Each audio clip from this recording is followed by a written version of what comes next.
యజ్ఞం చేశారనుకోండి, దేవతలు ప్రీతి పొందుతారు. దేవతలు చాలా సంతోషించారనే గుర్తు ఏమిటంటే బ్రహ్మాండమైనటువంటి వర్షం పడుతుంది.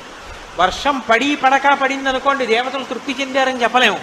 బ్రహ్మాండమైన వర్షం పడింది అనుకోండి, దేవతలు తృప్తి చెందారని గుర్తు. అందుకే మఖము చేయ వజ్రి మది సంతసించును, వజ్రి సంతసింప వానకురియు, వానకురిసి గసవు వసుమతిపై పెరగు. అంత పెద్ద వాన పడింది అనుకోండి, ఎక్కడెక్కడ చూసినా సరే పచ్చిగడ్డి దగ్గర నుంచి చెట్లు చామలు అన్నీ పెరుగుతాయి. అవన్నీ పెరిగితే 4 పాదములు కలిగినటువంటి ఆవులు, దూడలు, ఎద్దుల దగ్గర నుంచి మనుష్యులు అందరూ కూడా లోకము సస్యశ్యామలమై సంతోషంగా ఉంటారు. ఇంతటికీ కారణం ఏంటంటే యజ్ఞము. యజ్ఞము చెయ్యడానికి అధికారము దేని వల్ల వస్తుంది అంటే యజ్ఞోపవీతము వల్ల వస్తుంది.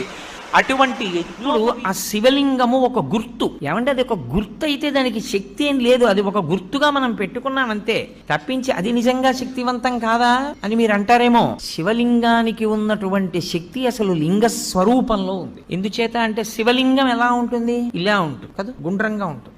ఇప్పుడు ఇలా గుండ్రంగా ఉంది అని నేను అన్నాను అనుకోండి, శివలింగం ఇంత ఉంది, ఇంతదైతే అప్పుడు అందులోకి పట్టేవి ఇంకొంచెం పెరిగాయా?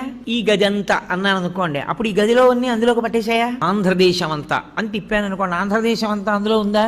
అలానే తిప్పుతూ ఈ బ్రహ్మాండం అంతా అన్నాను అనుకోండి, ఇప్పుడు ఈ బ్రహ్మాండం అంతా ఎందులో ఉంది? అందులోనే ఉంది. అంతా ఎందులో ఉందో అది లింగం, అంతా ఎందులో పెరుగుతోందో, అంతా ఎందులోకి కలిసిపోతోందో అది లింగం. ఇప్పుడు పరమేశ్వరుణ్ణి యథార్థముగా సూచించుటకు గుర్తు శివలింగము. కాబట్టి కంటితో కనపడినది కాదు, ఇది సర్వవ్యాపకమైతే ఇది చుట్టుకుంటే నిజానికి దీనిలో ఈ బ్రహ్మాండమంతా ఉన్నది. ఏమి స్థాణువా ఏమి మీరు తప్పుకోరే అన్నాను అనుకోండి. స్థాణువా అంటే స్తంభం ఉందనుకోండి, తప్పుకోండి అంటే తప్పుకుంటుందా? స్థాణువు అది జరగదు, స్పందించదు. స్థాణువు అంటే ఇక కదలని దాన్ని స్థాణువు అంటారు. పరమశివుడికి స్థాణువు అని పేరు. ఆయన కదలడు అని చెప్తే జడమైపోతాడు. కదలనివాడు కాడు, కదలడానికి చోటు లేనివాడు. ఆయన అంతా నిండిపోతే ఇంకా ఆయన ఎక్కడ కదులుతాడు? ఆయనకి కదలడానికి చోటు లేదు, ఇంకెక్కడికి ఎడతాడు? అంతా నిండిపోతే ఆయన. అది జ్ఞాని కూడా ఆ స్థాయినే పొందుతాడు. అందుకే నేను లేని చోటే ఇది అంటూ ఉంటాడు. భగవాన్ రమణులు అలాగే అంటుండేవాడు. కాబట్టి భగవంతుడి విషయంలో అన్నిటికన్నా ప్రధానమైనది ఇది. శివభక్తి గురించి నేను మీకు ఈ విషయాలు ఎందుకు మనవి చేశాను ఇవ్వాలంటే, అసలు ఈశ్వరుడి కన్నా గొప్పది వేరొక వస్తువు లేదు.